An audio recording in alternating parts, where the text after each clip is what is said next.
Wealthy wife pretends to be in a coma. Husband showed up with his mistress to claim her wealth.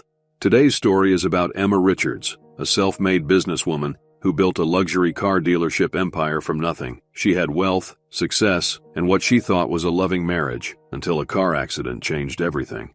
The first thing Emma Richards became aware of was pain, dull, throbbing pain radiating through her body. Her eyelids felt heavy, too heavy to open, but her mind was beginning to clear. Hospital sounds filtered in, the steady beep of monitors, the squeak of shoes on linoleum floors, hushed voices of medical personnel. She remembered fragments, driving home from work, her phone ringing, James sounding panicked about some emergency at the office. Then the bridge, the moment she pressed the brake pedal and nothing happened. The horrifying feeling of acceleration instead of stopping. The guardrail, the plunge. Emma tried to open her eyes, but a wave of nausea stopped her. She lay still, trying to orient herself when she heard the door to her room open. How is she today? James's voice, her husband of 8 years. Relief washed over her. He was here. Everything would be okay. No change, Mr. Richards, a female voice responded, likely a nurse. The doctor will be in shortly to discuss her condition. Thank you. James's voice sounded strained, concerned. Emma tried again to open her eyes, to signal she was awake, but her body refused to cooperate. She heard the nurse leave,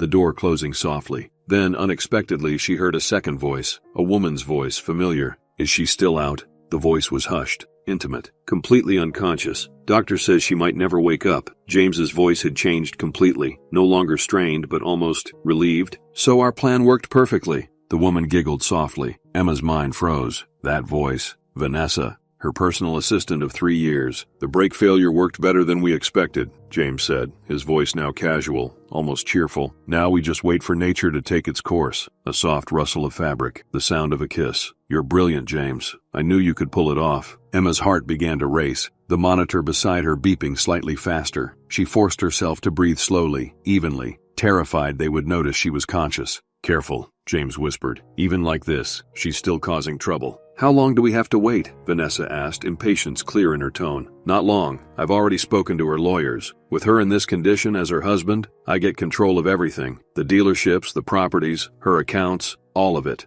And once you have control, Vanessa pressed, then we have a tragic conversation with the doctors about quality of life and her wishes not to be kept alive by machines. James's voice was cold, calculating. Emma always was very clear about that. Wasn't she lucky to have such an attentive husband who remembered her wishes? They laughed together, the sound piercing Emma's heart like a physical blow. I still can't believe how easy it was, Vanessa said, moving around the room. Emma could hear her heels clicking on the floor. A call about an emergency at the office, her rushing to that old bridge where no one would see anything. The mechanic I paid did excellent work. The brake line cut just enough to fail when she needed it most. And with her car at the bottom of that ravine, no one would look too closely at a simple mechanical failure. Emma felt sick. The car accident wasn't an accident at all. Her husband had tried to kill her, was still trying to kill her, and her own assistant was his accomplice. Do you think anyone suspects anything? Vanessa asked. Who would? Everyone knows we were the perfect couple. James laughed bitterly. Only you and I know what a cold, controlling witch she really was. Always working, always expanding the business, treating me like I was just another employee rather than her husband. Well, soon you'll have all her money without having to deal with her anymore, Vanessa cooed, and I'll finally get what I deserve after watching her parade around like she was so special. Emma heard the sound of a drawer opening. Looking for these? James asked. Her diamond earrings, Vanessa squealed softly.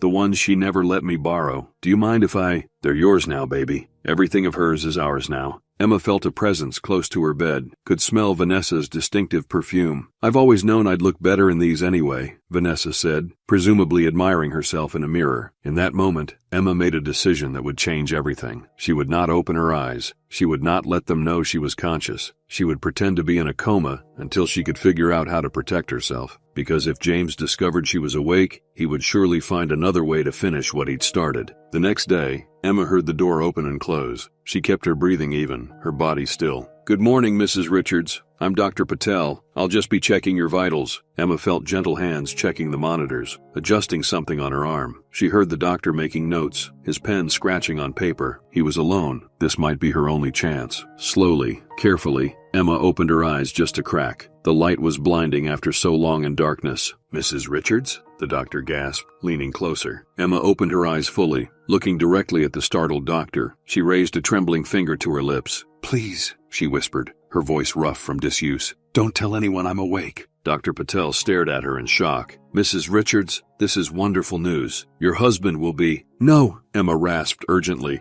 grabbing his wrist with surprising strength. My husband, he did this to me. He and my assistant, they tried to kill me. I heard them talking. Dr. Patel's expression changed from joy to concern. Mrs. Richards, you've been through a traumatic experience. Sometimes patients experience confusion or— The brake lines, Emma insisted. He paid someone to cut my brake lines. They're waiting for me to die so they can take my money. Please, if he knows I'm awake, he'll try again. The doctor studied her face intently. That's a very serious accusation. I know, Emma whispered, but I heard them. They didn't know I could hear everything. Please, Dr. Patel, I need time. Time to figure out how to protect myself. Dr. Patel glanced at the door, then back at Emma. If what you're saying is true, you could be in danger. I know I am, Emma said, a tear sliding down her cheek. Will you help me? After a long moment, Dr. Patel nodded. I'll continue to report no change in your condition. But Mrs. Richards, I can't maintain this deception indefinitely. We need to involve the authorities. Not yet, Emma pleaded. James has connections with the local police.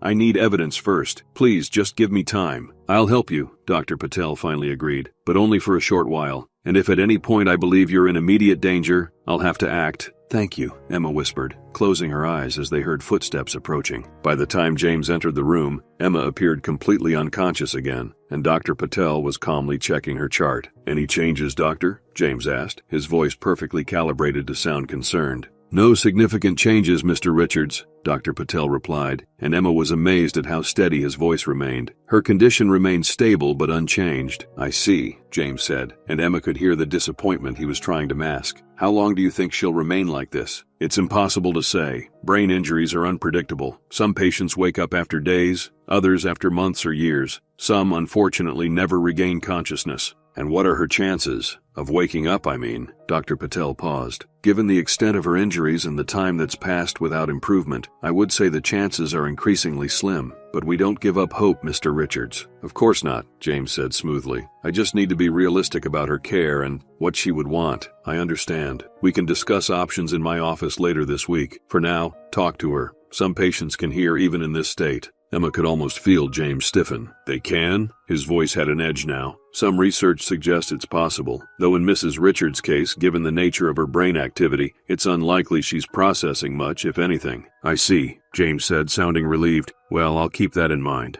After Dr. Patel left, James sat beside Emma's bed. She could feel him watching her, and it took all her willpower to keep her breathing even. Her face relaxed. Emma, he said softly, but there was no affection in his voice. You always did have to do everything the hard way. Couldn't just die quickly in the accident, could you? Always have to be in control. He sighed dramatically. You know, none of this would have happened if you'd just appreciated what you had. If you'd treated me like a husband instead of an accessory. His voice hardened. Do you know how it feels to be introduced as Emma Richards' husband at every event? To have everyone know you're just the trophy husband she picked up before she got rich? Emma felt his hand take hers, and she fought the urge to pull away. Well, I guess I should thank you for this at least, he continued. Your condition has everyone so sympathetic. Poor James, they all say. No one questions me taking over the business decisions. Your empire is already starting to become mine. He placed her hand back on the bed carelessly. Vanessa is much better suited to be my wife anyway. She understands what a woman's role should be, and she's 10 years younger than you. Did I ever mention that? Emma heard him stand up, felt him lean over her. Just between us, he whispered near her ear. I hope you can hear me. I hope somewhere in that brain of yours, you know exactly what's happening and can't do a thing about it. That would be perfect justice for how powerless you made me feel all these years. As James left the room, Emma allowed herself a single tear. How had she never seen the hatred beneath his charming exterior? Had it always been there, or had it grown over time? She had built her dealership chain from a single failing location she'd purchased with every cent of her savings. She'd worked 18-hour days for years, turning it into the most successful luxury car enterprise in 3 states. James had come into her life when she'd just begun to succeed, charming her with his attention and support, or what she had thought was support. Now she understood. He had never been proud of her success. He had been waiting to steal it. Over the next few days, Emma learned more about her situation than she ever wanted to know. James visited daily, always putting on a show of the devoted husband when staff was present. But the moment he was alone, the mask would drop. He brought Vanessa with him frequently, and they would talk openly about their plans, confident that Emma couldn't hear them. "The transfer of the downtown property went through today," James said during one visit. "Her signature looks surprisingly good, doesn't it?" "You've had enough practice,"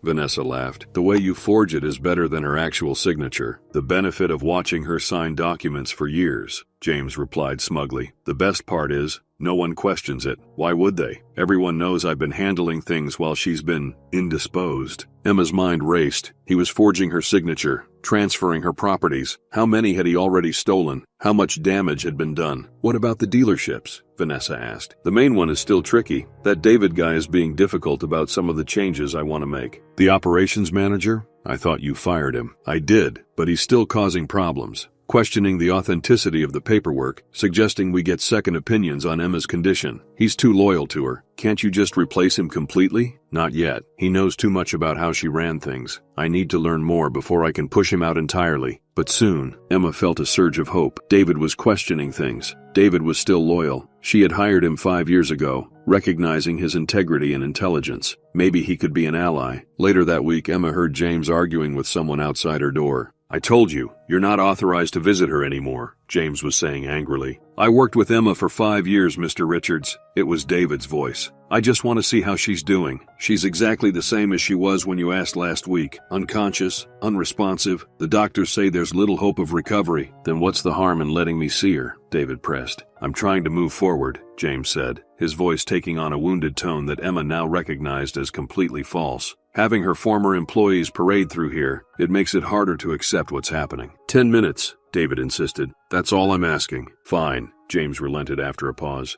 10 minutes. "But this is the last time, understand? I'm her husband. I decide who visits and who doesn't." The door opened, and Emma could sense James's irritation as he let David enter. 10 minutes, James repeated. "I'll be right outside." The door closed, and Emma heard David approach her bed. "Hey, Emma," he said softly. "It's David." His voice was gentle, so different from how James spoke to her when they were alone. Emma wished desperately that she could respond, give some sign that she could hear him. "Things aren't going well at the company," David continued. "James is making changes. Big ones. Selling properties, firing people you've had for years." He sighed heavily. "I tried to stop him, told him you wouldn't want this, but he says he has power of attorney now." David moved closer. "Something doesn't feel right about any of this, Emma. The accident, James taking control so quickly. I've been asking questions, maybe too many questions. He fired me yesterday." Emma felt a surge of anger. David had been the backbone of her operations, the one person she trusted implicitly with her business. "I don't care about the job," David continued, "but I care about what's happening to everything you built. And," his voice dropped lower, "I care about what happened to you. The police report on your accident seems simplified. No real investigation into the brake failure, just mechanical error." Emma felt a tear slide down her cheek before she could control it. "Emma?" David's voice changed, became more alert. "Emma, can you hear me?" She wanted so badly to open her eyes, to tell him everything. But what if James came back? What if he was watching somehow? "Your heart rate just increased,"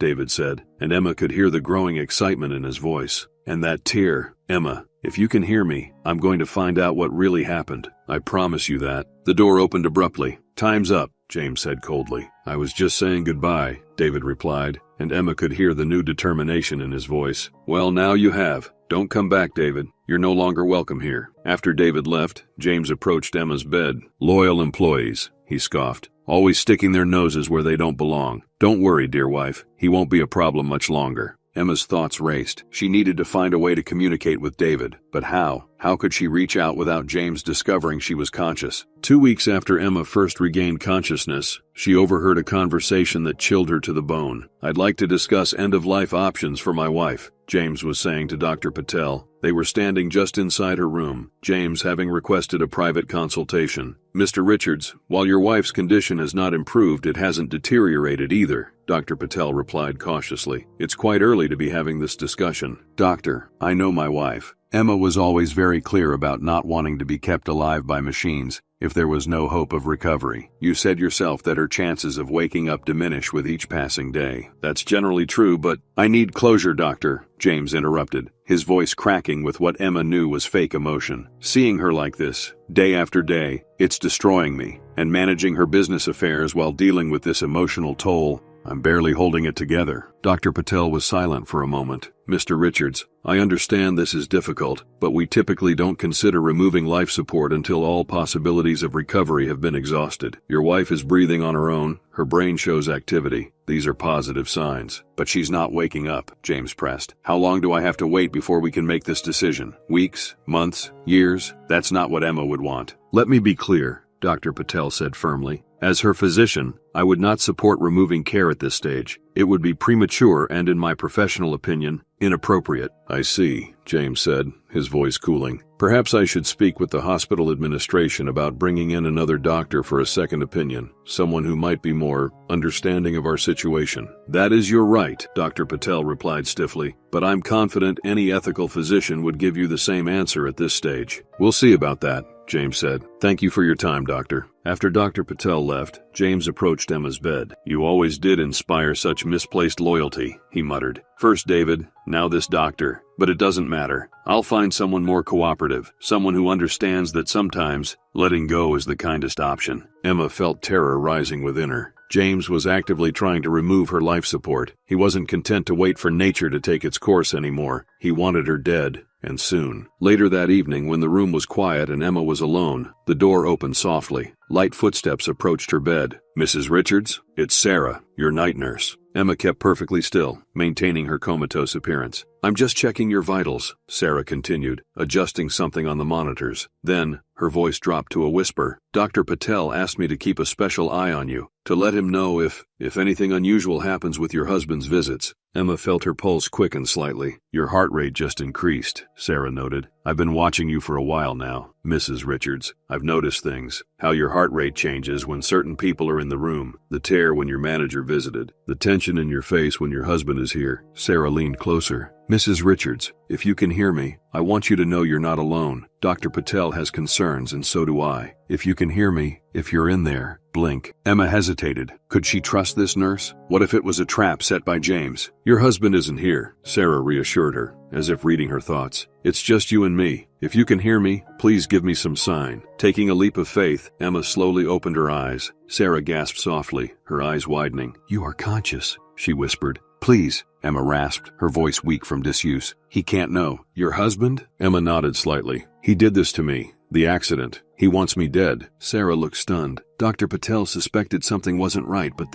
he's trying to get my life support removed. Emma whispered urgently. He's stealing everything I own. Please, I need help. I'll tell Dr. Patel right away, Sarah said. We should contact the police. No, Emma interrupted. Not yet. James has friends in the department. I need evidence first. Proof of what he did. How can I help? Sarah asked without hesitation. Help me stay alive, Emma pleaded, and help me find a way to communicate with David, my former operations manager. He's already suspicious. He might be able to find evidence of what James has done. Sarah nodded. I can do that, and I have something else that might interest you. There's a man who's been coming by the hospital asking about you. Security keeps turning him away because he's not on your approved visitors list. A man? Who? He says his name is Max. Says he was there when your car went off the bridge, that he pulled you out before the car exploded. Your husband has been telling everyone you were rescued by emergency services, but this man insists it was him. Emma felt a jolt of recognition. She had a vague memory of rough hands pulling her from the wreckage, a bearded face looming over her, telling her to hold on. Find him, Emma whispered. Please. I will, Sarah promised, and in the meantime, I'll help you build your strength when no one's around. If your husband is planning what you say, you'll need to be ready. For the first time since waking up to her nightmare, Emma felt a glimmer of hope. She wasn't alone anymore. She had allies. Now she just needed to stay alive long enough to expose the truth. The next morning, when Emma was alone, Sarah slipped into her room carrying a small duffel bag. Good morning, she whispered, checking that the door was fully closed. I've brought some things to help with your physical therapy. Emma opened her eyes, still marveling at the simple freedom of being able to do so when it was safe. Any news about Max? I found him, Sarah confirmed, pulling small hand weights and resistance bands from her bag. He's been living under the bridge where your accident happened. Seems he feels responsible for you in some way. How did you find him? I asked around at the shelter where I volunteer on weekends. He comes in sometimes for meals. Sarah helped Emma sit up slightly, supporting her back. He's agreed to meet with me after my shift today. I'll bring him here tomorrow night when the floor is quiet. Thank you, Emma said sincerely. What about David? That's trickier. Your husband has specifically instructed security not to allow him in the building, but I have an idea about that too. Sarah showed Emma how to grip one of the small weights. Let's work on your hand strength first. You've lost muscle tone from being immobile. As they worked through gentle exercises, Sarah explained her plan. I have a friend who works at your main dealership. I can pass a message to David through her. If he can meet me away from the hospital, we can figure out a way for him to see you without your husband knowing. Emma winced at the pain in her atrophied muscles, but pushed through it. James is becoming more aggressive about removing my life support. He's looking for a different doctor who will approve it. Dr. Patel is fighting it, Sarah assured her. He's documenting every positive sign in your condition to build a case against withdrawal of care. But what? Your husband is persistent, and he's telling everyone how dedicated he is to honoring your wishes. Sarah helped Emma extend her arm carefully. He's very convincing. Even some of the staff are starting to sympathize with him. He's always been good at manipulating people, Emma said bitterly. It's why I never saw the truth until it was too late. They worked in silence for a few minutes, Emma fighting through the discomfort of muscles awakening after weeks of disuse. Can I ask you something personal? Sarah finally said. Of course. Why is he doing this, just for your money? Emma sighed. I think it started that way. James came into my life when my business was just beginning to take off. He was charming, attentive, everything I thought I wanted. I was so busy building my company that I didn't see what was happening, which was, he resented my success, my independence. He wanted the lifestyle my money could provide, but he hated that it came from me. Emma's voice hardened. And then he met Vanessa, my assistant. She made him feel powerful in ways I never did. They've been planning this for over a year, from what I've overheard. Sarah shook her head. It's hard to imagine living with someone who could do this. The worst part is, I never saw it coming. Emma let her arm drop, exhausted from the simple exercise. I thought we were happy, or at least content. I knew we'd grown apart, but murder? She laughed humorlessly. I never suspected he hated me enough to want me dead. We'll stop him, Sarah promised, helping Emma back into a reclining position. But for now, you need to rest. I'll be back tonight with more exercises, and tomorrow, I'll bring Max. After Sarah left, Emma closed her eyes, not pretending this time but truly resting. Her mind was clearer now than it had been since the accident, and with clarity came determination. James might have tried to take everything from her, but he had underestimated her. He always had. The next night, true to her word, Sarah returned with a visitor. Emma, who had been feigning unconsciousness as she always did when the door opened, heard 2 sets of footsteps enter her room. It's just us, Sarah whispered. You can open your eyes. Emma looked up to see Sarah standing beside a tall, bearded man in worn clothes. He stared at Emma with a mixture of shock and relief. You're awake, he said, his voice gruff but gentle. Max, Emma said, recognizing him from her fragmented memories. You pulled me from the car. He nodded, moving awkwardly to the side of her bed. Didn't think you'd remember that part. Not clearly, Emma admitted, but I remember someone telling me to hold on. That was you, wasn't it? Yeah. Max shifted uncomfortably, clearly unused to being the center of attention. I was living under that bridge, heard the crash, saw your car go over. By the time I got down there, water was already filling it up. You saved my life, Emma said softly. Max shrugged. Didn't do much good if your husband's trying to finish the job. Emma exchanged a glance with Sarah. You know about that? I've been watching him, Max said simply. Something seemed off from the beginning. The way he acted at the accident scene, he wasn't right. What do you mean? Emma asked, sitting up straighter. When the paramedics arrived, he was, I don't know, not like a man whose wife just nearly died. He was asking about your condition, sure, but it was like he was checking boxes. And then later, I saw him at your dealership. My dealership? When? Couple days after the accident. I went there because I found your business card in the car when I pulled you out. Thought someone should know what really happened. But when I got there,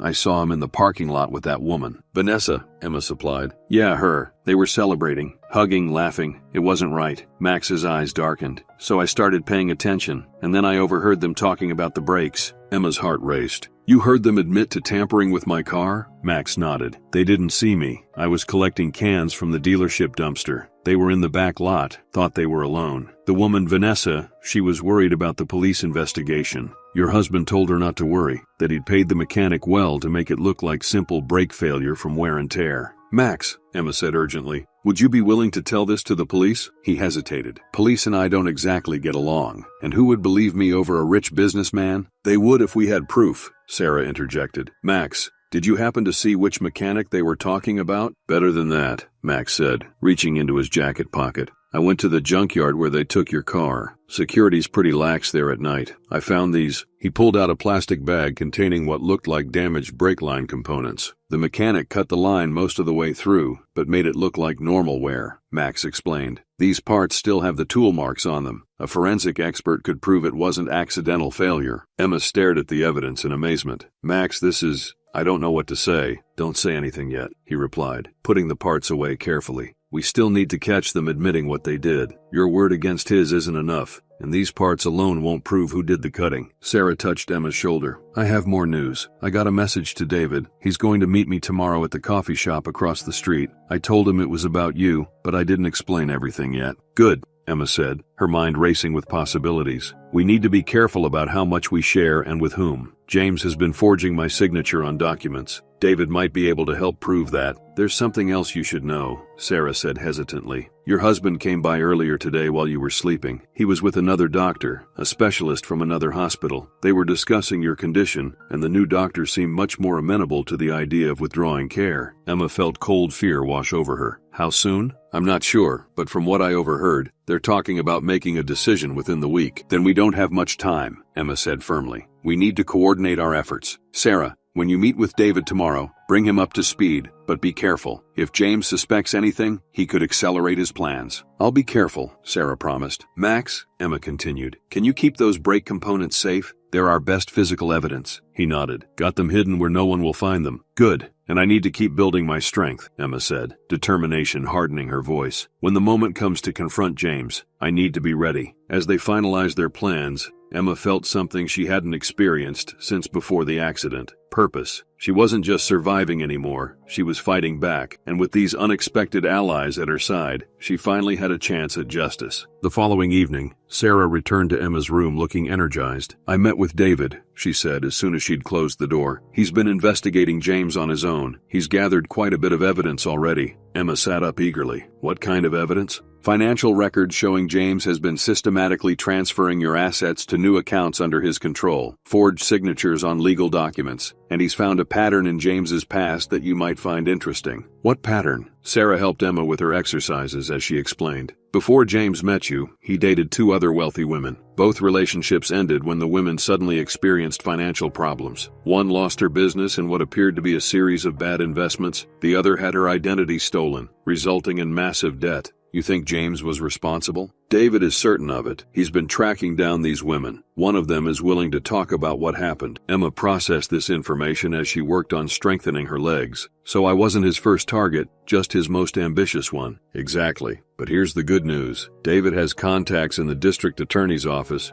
who aren't connected to James's friends in the local police. He thinks we have enough to start building a case, but we need something definitive. James and Vanessa explicitly discussing their plan. And we need it quickly," Emma added grimly. "James is pushing to have my life support removed within days." Sarah nodded. "That's why David brought this." She reached into her pocket and pulled out what looked like a small decorative pin. "It's a recording device. We can hide it in your room to capture their conversations when they think no one is listening." "Will it work?" Emma asked, examining the tiny device. "David says it has excellent audio quality and can record for hours. The challenge is hiding it somewhere James won't notice, but where it can still pick up their voices clearly." They decided to attach the device to the underside of the bedside table, positioning it carefully to capture conversations around Emma's bed. "Now we wait," Sarah said, "and hope they say something incriminating enough to use against them." "And if they don't?" Emma asked. Sarah's expression grew serious. "Then Dr. Patel and I will have to take official action based on our suspicions. It might not be enough to prove James's guilt, but it should be enough to prevent him from removing your life support while an investigation takes place." The next day, Emma maintained her comatose facade as James arrived with Vanessa in tow. They seemed particularly animated. "Everything's set," James was saying as they entered. "I've convinced the hospital ethics committee to meet tomorrow to discuss Emma's case. The new specialist is fully on board with our perspective." "How long after the meeting until they, Vanessa asked. "If all goes as planned, they could remove life support as early as the day after tomorrow." James sounded pleased with himself. Dr. Patel is still objecting, of course, but he's being overruled. I've made quite an impression as the devoted husband making the difficult but loving choice. Vanessa giggled. You've always been a good actor. It's almost over, baby, James said, and Emma could hear the sound of them kissing. By this time tomorrow, we'll be finalizing the last of the paperwork. I've already transferred most of the major assets. The dealerships are next. What about that manager, David? Is he still causing problems? Not for much longer, James said darkly. I've arranged for some discrepancies to be found in the accounting at the main dealership. By the time I'm done, he'll be facing embezzlement charges. Emma felt a surge of anger. Not only was James trying to kill her, but he was also planning to destroy David's reputation and possibly send him to prison. You think of everything, Vanessa purred. That's why I love you. The accident should have finished her off properly, James said, his voice hardening as he presumably looked at Emma. But this way works too, cleaner in some ways. No one will question a grieving husband inheriting his wife's fortune after making the painful decision to let her go when there was no hope of recovery. How much longer do we have to keep visiting her like this? Vanessa complained. It's depressing. Just until it's done. We need to maintain appearances. Besides, James added with a cold laugh, I rather enjoy these little chats, telling her exactly what we've done, knowing she can't do a thing about it. You're wicked, Vanessa teased. You have no idea, James replied. Now let's go. We have a meeting with the lawyers to finalize the paperwork for the dealership transfer. By the time Emma flatlines, everything will be legally mine. After they left, Emma waited several minutes to ensure they wouldn't return, then opened her eyes. The recording device had captured everything. Now they had proof of James's intentions, his admission about the accident, and his plan to frame David. It was time to set their own plan in motion. That night, Sarah, David, and Max gathered in Emma's room for a final strategy session. The recording is clear, David confirmed after listening to it. Combined with the brake components Max salvaged and the financial documentation I've gathered, we have a strong case. But we need to move quickly, Sarah added. The ethics committee meets tomorrow at 10 a.m. If they approve withdrawal of care, James could have Emma's life support removed as early as the following morning. So what's the plan? Max asked, looking between them. Emma sat up straighter in her bed, stronger now after days of secret physical therapy. James and Vanessa are coming tomorrow afternoon to meet with the lawyer here at the hospital. They're planning to finalize the paperwork for transferring my dealerships. That's our opportunity, David said with a nod. I've spoken with Detective Rivera from the district attorney's office. She's been investigating financial crimes and has had James on her radar for some time, though she never had enough evidence to move forward. She'll be here with officers, Sarah added, waiting for our signal. Emma took a deep breath. When James and Vanessa are here, discussing the final details of their plan, thinking I can't hear them, that's when I'll reveal I've been conscious all along. Are you sure you're strong enough? Sarah asked with concern. I have to be, Emma said firmly. James needs to see me awake, to know that I heard everything, that I know exactly what he did. It's risky, Max warned. He might become violent when he realizes you've been faking. That's why you'll all be nearby, Emma said, and why Detective Rivera and her officers will be just outside. They finalized the details of their plan, each person knowing their role. As her allies left to get some rest before the confrontation, Emma lay back in her bed, her mind racing. Tomorrow would change everything. Either she would reclaim her life and see justice done, or James would find a way to silence her permanently. Either way, the pretense would finally be over. The next morning dawned with a tense energy. Emma went through her usual routine of pretending to be unconscious during the shift change and morning rounds. Dr. Patel came in for his examination, speaking to her normally for the benefit of any observers, while slipping her updates in a whispered tone. The ethics committee is meeting now, he murmured while checking her vitals. I've presented all the medical evidence against withdrawal of care, but James's new specialist is quite persuasive, and James himself gave quite a performance about honoring your wishes. Emma squeezed his hand slightly in acknowledgement. Detective Rivera is in position, Dr. Patel continued quietly. She has officers stationed around the floor, dressed as hospital personnel. No one will recognize them. After he left, Emma focused on controlling her breathing and staying calm.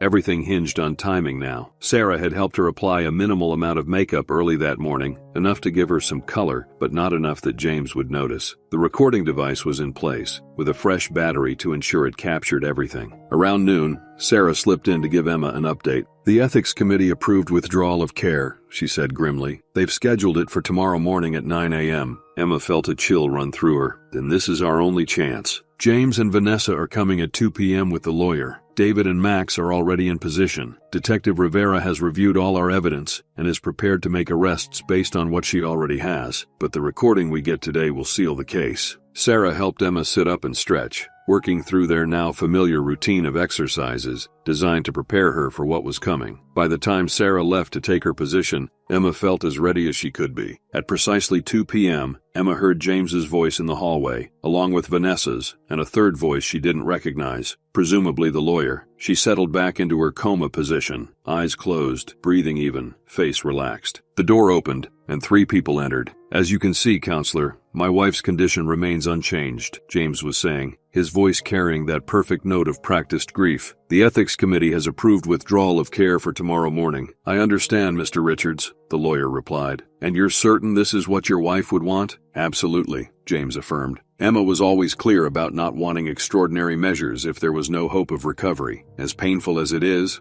I'm honoring her wishes." "Very well," the lawyer said. "Let's review the final transfer documents for the dealerships. Once these are signed, all of Mrs. Richards' business holdings will be legally under your control." Emma heard the rustle of papers, the scrape of chairs as they seated themselves near her bed. "Just to confirm," the lawyer continued, "these transfers are being done under the power of attorney Mrs. Richards granted you before her accident?" "That's correct," James lied smoothly. "Emma trusted me implicitly with all her affairs." Emma had never signed any such document, and they all knew it. The power of attorney James was using was a forgery, like so many other documents. "The timing is fortunate," the lawyer remarked. "Having these transfers completed before tomorrow's procedure will simplify the estate considerably." "Yes, it will," James agreed. Emma would have wanted a clean transition, with minimal disruption to the businesses she built. The casual hypocrisy of his words made Emma's blood boil, but she maintained her facade. As the lawyer guided James through the documents, explaining various clauses and requirements, Vanessa grew impatient. "Could we speed this up?" she asked sharply. "This room is depressing." "Vanessa," James chided gently, "show some respect." "For what?" Vanessa scoffed quietly. "She can't hear us, and by this time tomorrow, she'll be gone anyway." "Still," the lawyer said, sounding uncomfortable, "perhaps we should continue this in the consultation room." "No need," James said firmly. "I want to be here with my wife. Let's continue." They proceeded through more documents, James asking occasional questions about various legal points. Emma carefully controlled her breathing, waiting for the right moment. Finally, the lawyer said, "That's the last of them, Mr. Richards. If you'll just sign here, the transfer will be complete." "With pleasure," James replied. Emma could picture him signing with a flourish, finally achieving what he'd been planning for so long. This was it, the moment to act. "And if Mrs. Richards should unexpectedly recover?" the lawyer asked, almost as an afterthought. There was a pause,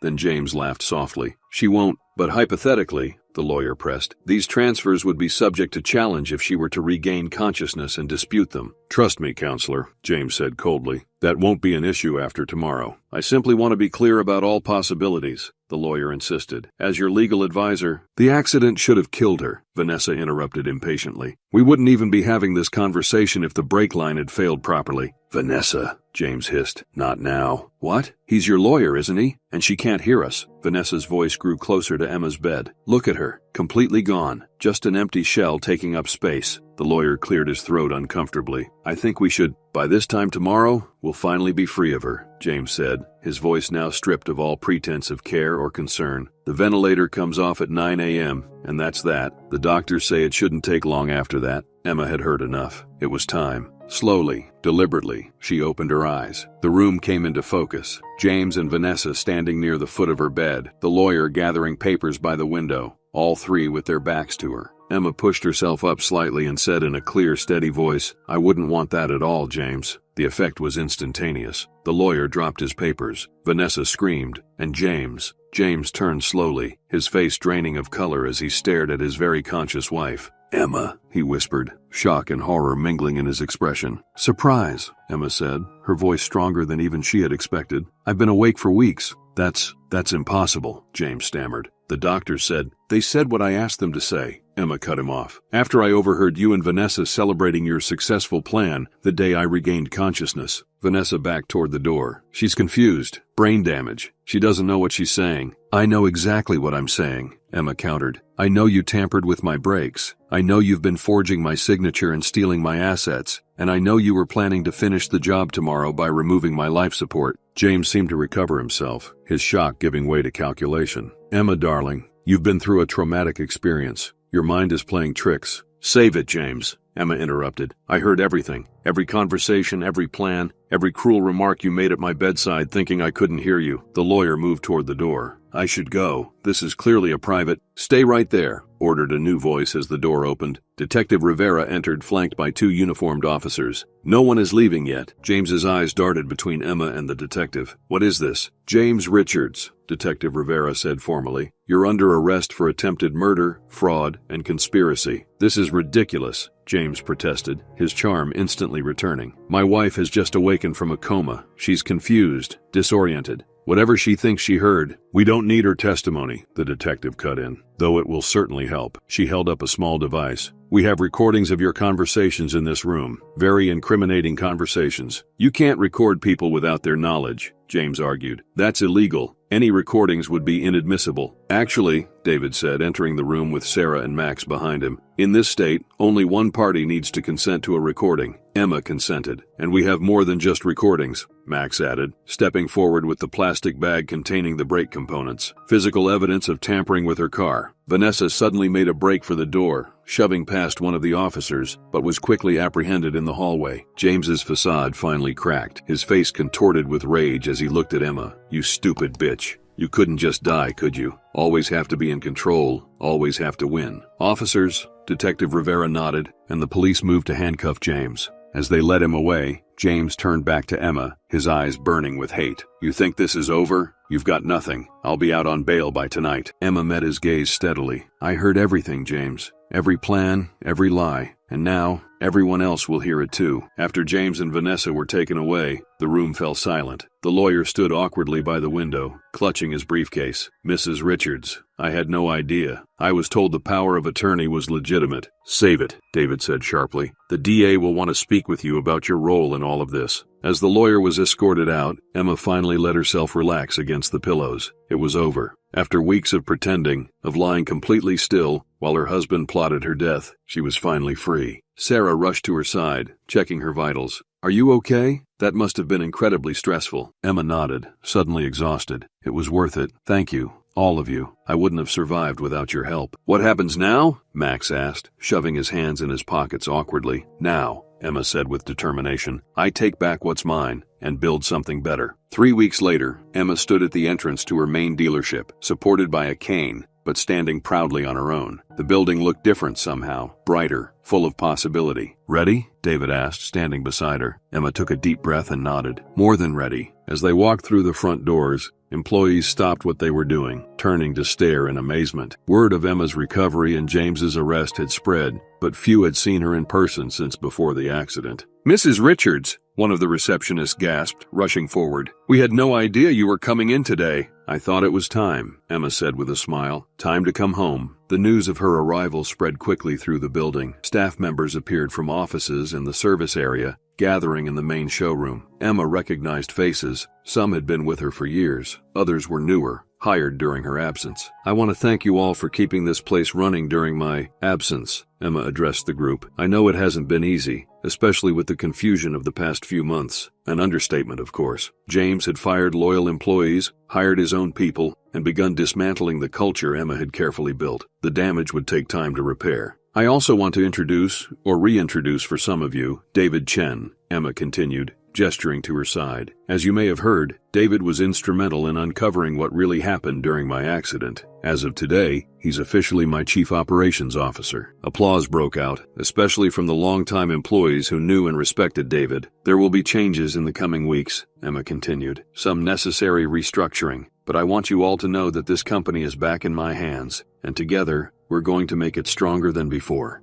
After the impromptu meeting, Emma settled into her office, now cleared of James's belongings, with David to discuss next steps. The forensic accountants have traced most of the assets James transferred, David reported. We should be able to recover about 80% of what he took. That's better than I expected, Emma admitted. What about the legal situation? The DA is building a strong case. James and Vanessa were both denied bail. The flight risk was too high, and the attempted murder charges are serious. Max's testimony about the brake tampering is crucial, and the recordings from your hospital room are damning. Emma nodded, looking out the window at the dealership floor. And what about Max? How is he doing with the new job? David smiled. Surprisingly well. He started in the detail department, but he's shown an aptitude for mechanical work. The service manager wants to move him to oil changes and basic maintenance. Make sure he gets whatever training he needs, Emma said. After what he did for me, finding those brake parts, risking his safety, I owe him a real chance. Already arranged, David assured her. And Sarah called. She wanted to know if you're still coming to dinner on Friday. Emma smiled. During her recovery, she'd grown close to the nurse who had risked her job to help expose James's plan. Their friendship had been unexpected but valuable, one of the few positive outcomes of the whole ordeal. Tell her I wouldn't miss it, Emma replied. Now let's talk about that foundation idea I mentioned. Over the next month, Emma gradually reclaimed her life. The physical recovery was challenging. Her body had weakened during her hospital stay, despite Sarah's secret physical therapy sessions, but her determination never wavered. The legal proceedings moved forward. James and Vanessa were charged with attempted murder, fraud, forgery, and conspiracy. The evidence against them was overwhelming. The brake components with clear signs of tampering, the recordings of their conversations, bank records showing the fraudulent transfers, and testimony from the mechanic James had paid to sabotage Emma's car.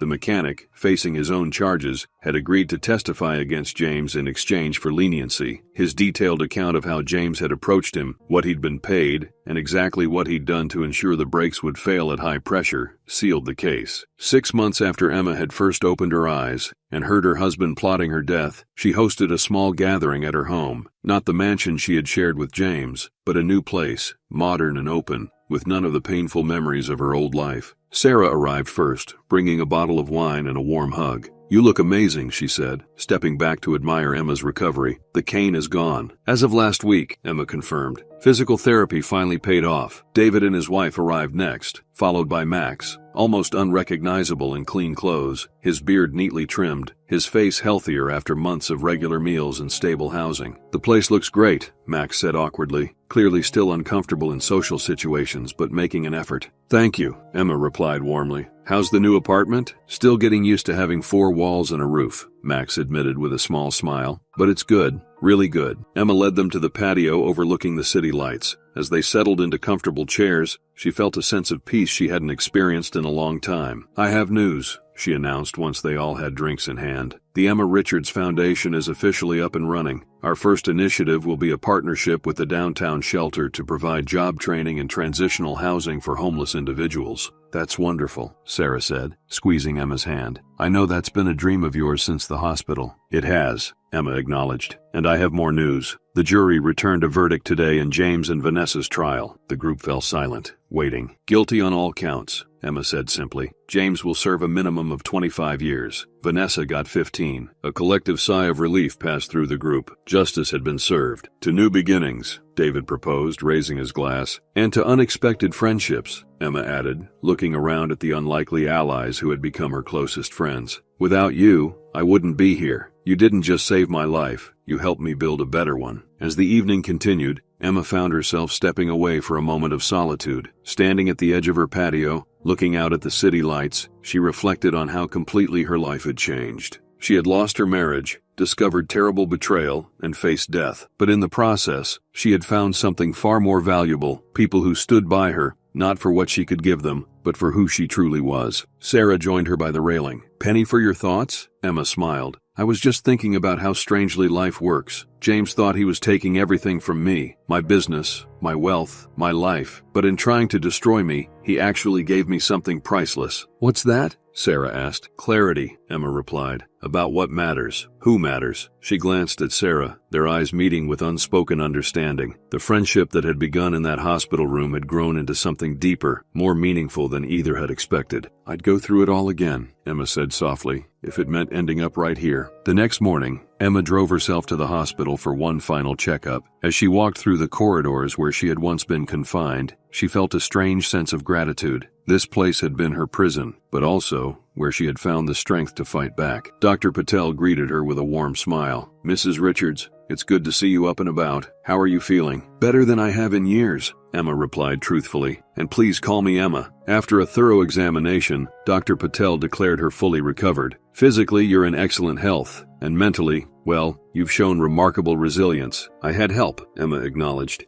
Good people who stepped up when I needed them most. As Emma prepared to leave, Dr. Patel hesitated. You know, in all my years of practice, I've never seen anything quite like your case. The woman who had to pretend to be in a coma to save her own life. Emma smiled. Sometimes playing dead is the only way to truly start living. Later that day, Emma drove away from the hospital for the final time, with Sarah beside her. As they turned onto the main road, Emma felt the last weight lift from her shoulders. Where to? Sarah asked. Forward, Emma replied simply. Just forward. You've enjoyed this story of betrayal, resilience, and justice. Please take a moment to hit that like button and subscribe to our channel. Your support helps us bring more incredible true stories to life. What would you have done in Emma's position? Would you have had the courage to pretend to be unconscious while your spouse plotted against you? Let us know in the comments below. Remember to ring that notification bell so you never miss our daily uploads. Sometimes the greatest strength is found in our darkest moments, and the most unlikely allies can change our lives forever. Until next time.